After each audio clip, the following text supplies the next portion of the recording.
The Pentagon press auditorium wasn't built for moments like this, too sterile, too bright, too obsessed with scripted calm.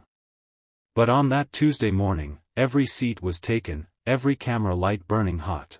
A dozen reporters clutched their recorders like they were bracing for impact. And in a way, they were. Because Representative Jasmine Crockett hadn't come to play polite.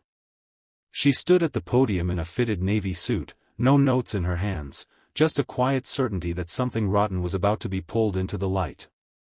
A few steps behind her, Secretary of Defense Lloyd Austin waited, expression flat but eyes locked on her back. He was supposed to be the authority here, the voice of strategy and stability. But in that moment, he looked like a man who knew his title wouldn't protect him from what was coming. The Pentagon's official seal glared behind them both, an accidental reminder that power can be both a shield and a noose. Jasmine adjusted the mic and scanned the press row. Her voice, when it landed, was smooth as glass. "Today," she said, "we're not here to rehearse talking points. We're here to decide if accountability is real, or just another myth the American public has been sold." A ripple of nervous shifting moved across the audience. No one was used to this tone in this room. Lloyd Austin didn't flinch, but he did shift his weight just slightly, as if bracing for the blow. And Jasmine delivered it. She held up a thin blue folder, so ordinary it could have been a grocery list.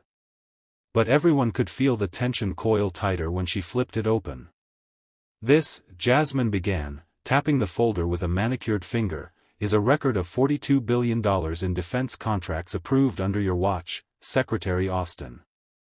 Her words weren't loud. They didn't need to be. The silence made them heavier. Austin inhaled once, controlled. He'd fielded congressional interrogations, live interviews, even classified briefings with foreign generals. But something about Jasmine's tone made this different, more personal. She went on, voice steady as a scalpel. $42 billion in contracts, and yet somehow, the same communities that send their sons and daughters to fight still can't get safe housing for veterans. Still can't get basic mental health care. Still can't get answers. A reporter's pen slipped and clattered to the floor. Nobody moved to pick it up. Jasmine leaned closer to the mic. "Tell me, Secretary, how does the Pentagon always find money to fund endless overseas operations, but never enough to care for the people who survive them?" Austin parted his lips to respond, but she lifted her hand, a small, almost gentle motion that somehow commanded the room. "Before you answer," she said, "I want everyone watching to understand something." She closed the folder with a snap. "This isn't about partisanship. It's about the moral rot that grows when you build an empire on sacrifice. And then forget the names of the sacrificed." A few in the back row swallowed hard. And just like that, it was clear, this wouldn't be a press conference. It was going to be a reckoning. A low hum rippled through the chamber, nervous, electric. Jasmine didn't flinch. She turned to the live feed cameras, as if she could look straight through the lens and into every living room in America. "Maybe some of you think I'm being too harsh," she said, her voice soft but resonant. "Maybe you'd rather I call this what you've always called it, a complex issue. But when a system is designed to be complex enough to dodge accountability, that's not complexity. That's cowardice." Her words landed like cold rain on exposed skin. Austin shifted slightly, clasping his hands on the table. For a man used to commanding whole divisions, he looked strangely contained, like someone bracing for an impact he couldn't deflect. Jasmine continued, her cadence deliberate. "I've sat with veterans who can't sleep through the night without medication they can't afford. I've met widows who were told the check was in the mail. And every time they came to this building for answers, they were handed a pamphlet and a polite dismissal." She tapped the folder again. "I'm here to make sure no one in this room can say they didn't know." A single cough broke the stillness. The chairwoman shifted in her seat, clearly debating whether to intervene, but Jasmine pressed on. "You want to talk about patriotism," she said, fixing Austin with a look that held equal parts pity and rage. "Patriotism isn't rubber stamping contracts for private contractors while veterans sleep in their cars. Patriotism is facing the shame of your own failures, and fixing them. A quiet murmur swept across the rows of staffers and press. No one wanted to be the first to break eye contact with her. And in that instant, Jasmine Crockett wasn't just a congresswoman. She was every unheard voice that had ever knocked on a locked door and refused to leave. The hush that followed felt almost ceremonial.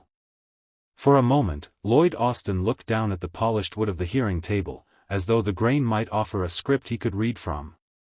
But there were no prepared lines left, just the stark reality Jasmine had put on display. A reporter in the second row lifted her phone to record every syllable, her thumb trembling over the screen. Somewhere in the back, an aide whispered, "She's not going to stop." Jasmine didn't. She took a measured breath and let the silence hang just long enough to make it uncomfortable. "I'm not here to humiliate you, Secretary," she said, her voice softer now, which only made it more dangerous. "But I am here to remind you, power means accountability. And the minute you forget that, every soldier, every family, every taxpayer, pays the price." Austin finally met her gaze. He tried to compose himself, but the faint twitch in his jaw betrayed him. He'd been briefed on Jasmine Crockett's reputation, sharp, unrelenting, but hearing it in person was different. Someone in the press pool exhaled audibly. This was the clip that would air on 100 stations by sunset. Jasmine slid a stack of documents across the table. "These are the records," she said evenly. "Procurement audits, unfulfilled benefits claims, contractor overpayments. It's all there." Austin didn't reach for them. He didn't have to, he knew the headlines would come whether he opened that folder or not. Jasmine leaned in, her hands flat on the table.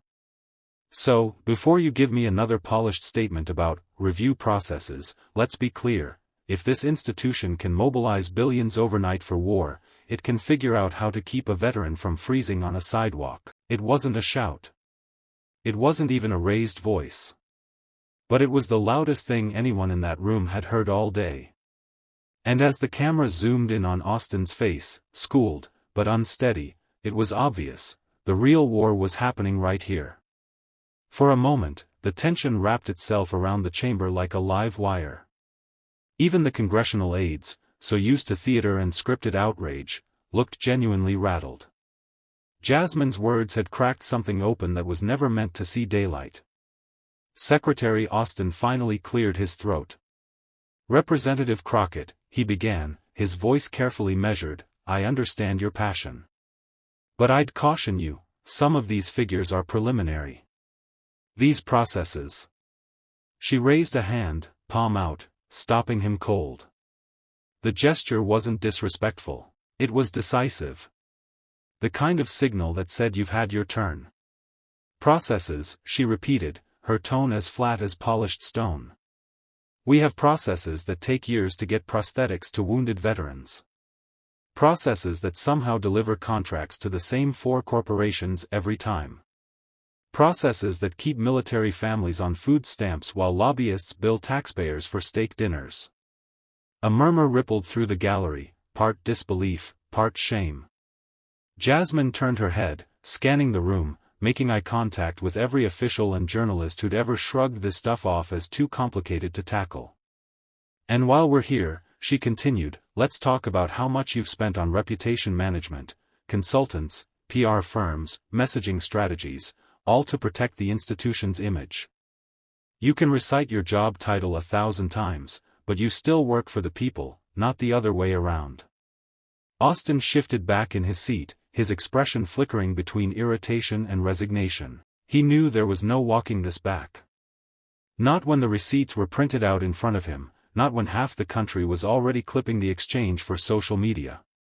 Jasmine reached for one last folder. It was thinner, just a single-page statement. She held it up without unfolding it. "This is a letter from a Gold Star mother in El Paso," she said, her voice quieter now.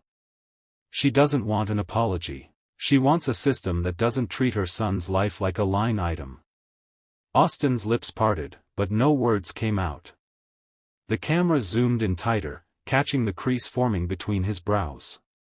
Jasmine laid the paper flat, her hand resting gently on top. "I'm not here because it's easy to say these things," she told him, her tone steady as a heartbeat. "I'm here because nobody else in this building will." Nobody interrupted her. No procedural gavel, no protest from the chair. The silence had become part of the testimony.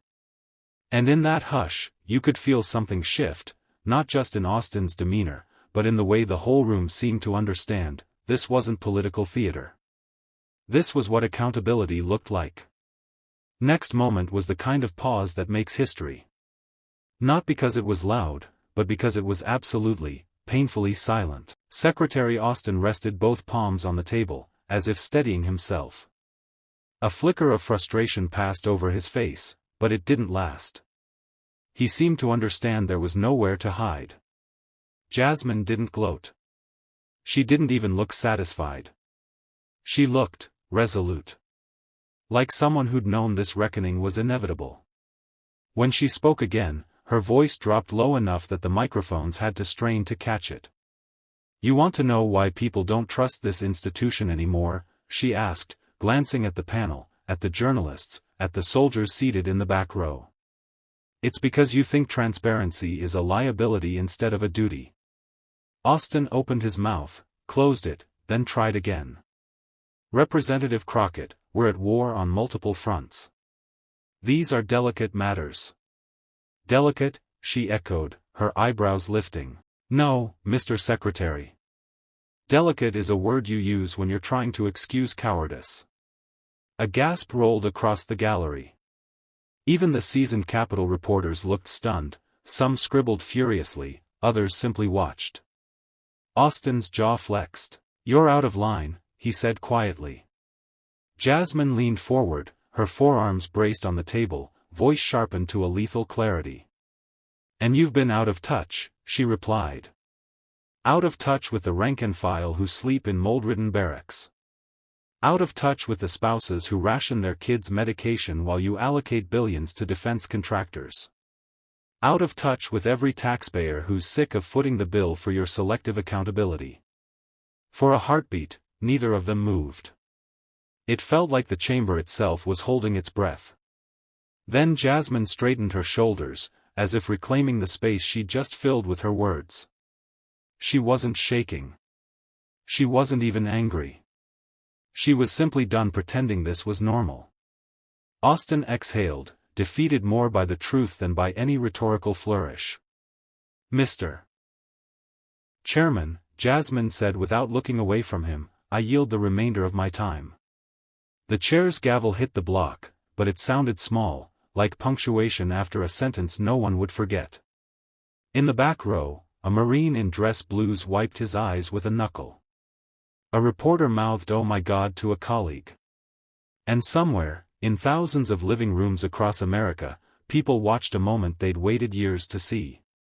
A moment where someone stopped making excuses. And simply told the truth. The fallout began before Jasmine even stepped out of the chamber. By the time she reached the hallway, a wall of cameras and microphones surged forward. Reporters shouted over each other, questions flying about oversight, about spending, about whether she'd just declared war on the Pentagon itself. She didn't stop to answer. She didn't have to. The clip was already exploding across every platform that mattered. 30 seconds. That's all it took for someone to isolate her line.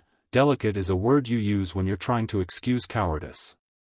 Within minutes, it was everywhere: TikTok, Twitter, cable news cheer-in tickers.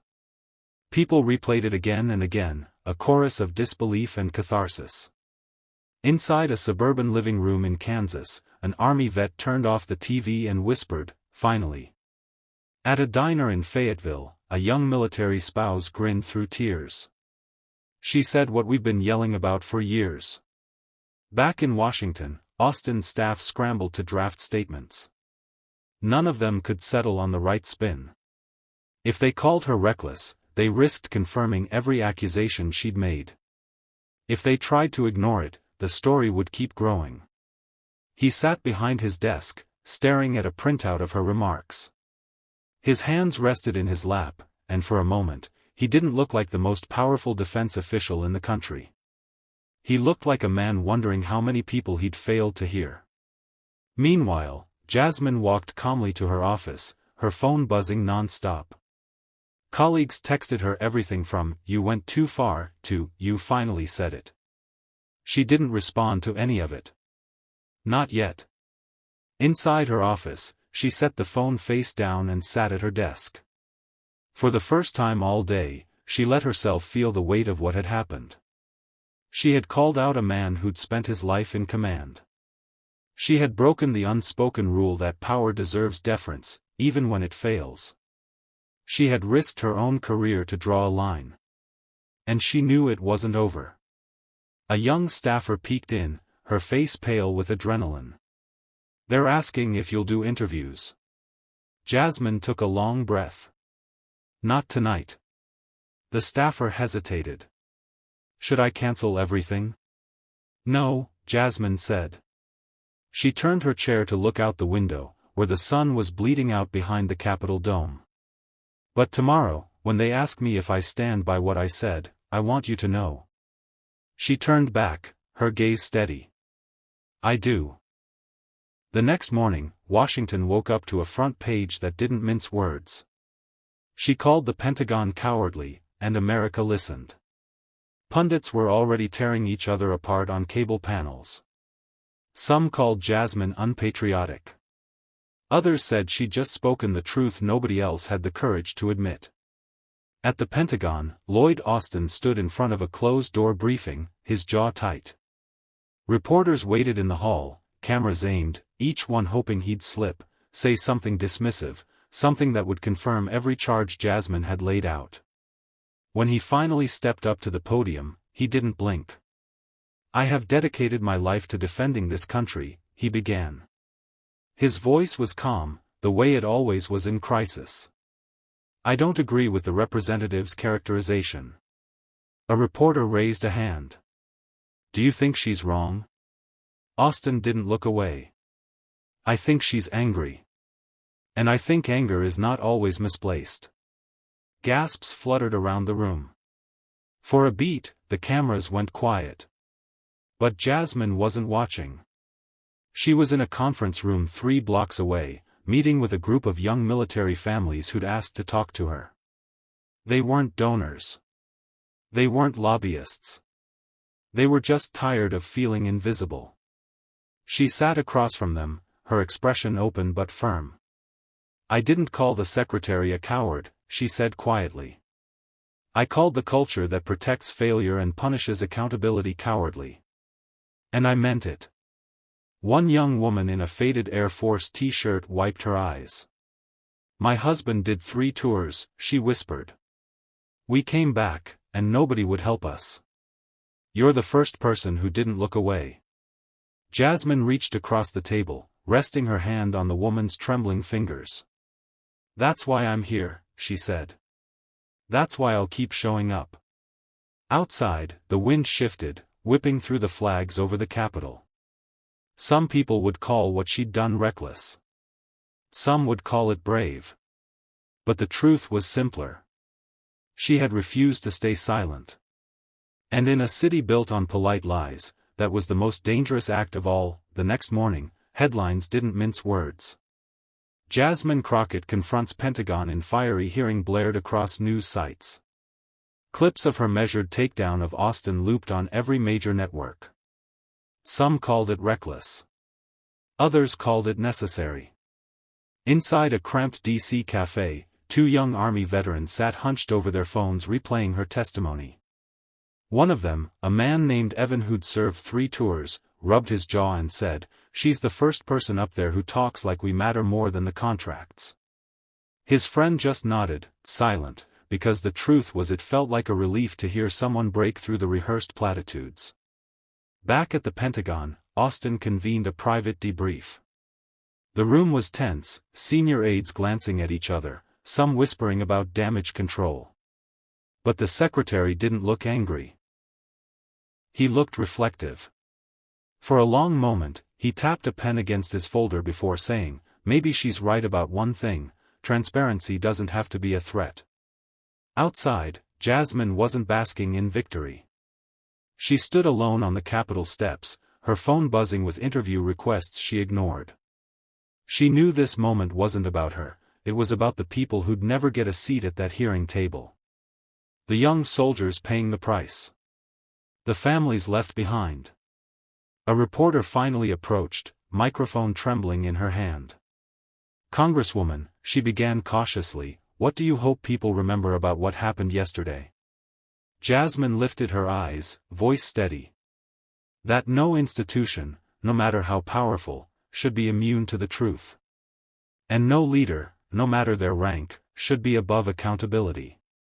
Her words didn't echo in the marble corridor. They landed quietly, but they landed hard. And for the first time in years, the Pentagon felt like it was holding its breath. The Pentagon's press briefing room had never felt so charged. Even the journalists looked wary, glancing between Jasmine Crockett and Lloyd Austin as if they were witnessing something that wasn't supposed to be happening in public. Jasmine stood firm behind the podium, shoulders squared, a single sheet of paper in her hand, her final statement. "I didn't come here today to attack the military," she began, her voice steady but resonant, reaching every corner of the room. "I came here because when a system this massive fails the people it's supposed to protect, someone has to say it plainly." Lloyd Austin shifted beside her, trying to keep his expression unreadable, but there was a tension in his jaw that the cameras picked up. He had underestimated her, just like so many others had. "You told America our readiness was unshakable," Jasmine continued. "But readiness isn't measured in press releases. It's measured in whether the families at Fort Hood can trust their kids are safe. Whether a woman in uniform can report harassment without losing her career. Whether Black and Latino service members see real equity instead of performative pledges." A soft murmur rippled through the reporters. Jasmine let the silence grow before she delivered the sentence that would become the clip played on every channel that night. "You call it leadership," she said quietly, her eyes locking on Austin's. "But I call it managed decline. And the cost of that decline has always been paid by people who don't get to stand at this microphone." The room went still. Cameras clicked, reporters leaned forward, but Jasmine didn't flinch. She set the paper down. "My father served," she said, her voice tightening just enough to show the humanity behind the fire. "He believed in what this country could be. I'm here because I still do. But belief doesn't mean silence. It doesn't mean letting you keep pretending nothing's broken." Austin looked as if he might respond, but she raised her hand, just slightly, and the gesture alone quieted him. "This conversation isn't over," Jasmine said. "It's just starting. And next time, I won't be the only one at this podium." She stepped back, leaving her final words hanging in the air like an indictment no spin could erase. By the time she walked out of the Pentagon, the video had already been shared 1,000,000 times. But Jasmine didn't look at her phone. She didn't need to. She knew the country had heard her, and that was enough. Today wasn't about a headline. It wasn't about a viral moment. It was about telling the truth in a place that rarely tolerates it. Jasmine Crockett walked into the Pentagon knowing exactly what it would cost to speak up, and she did it anyway. Because real leadership isn't measured by how well you protect your reputation, it's measured by whether you protect the people who trust you with their lives. While some will dismiss her words as grandstanding or politics as usual, millions more saw something they'd been waiting for: the courage to call out decay, to refuse silence, and to demand better. If you watched this story and felt something shift, if it made you angry, inspired, or unsettled, good. That means you're awake. And when people wake up together, even the most unshakable institutions have to answer. Don't look away now. This is only the beginning.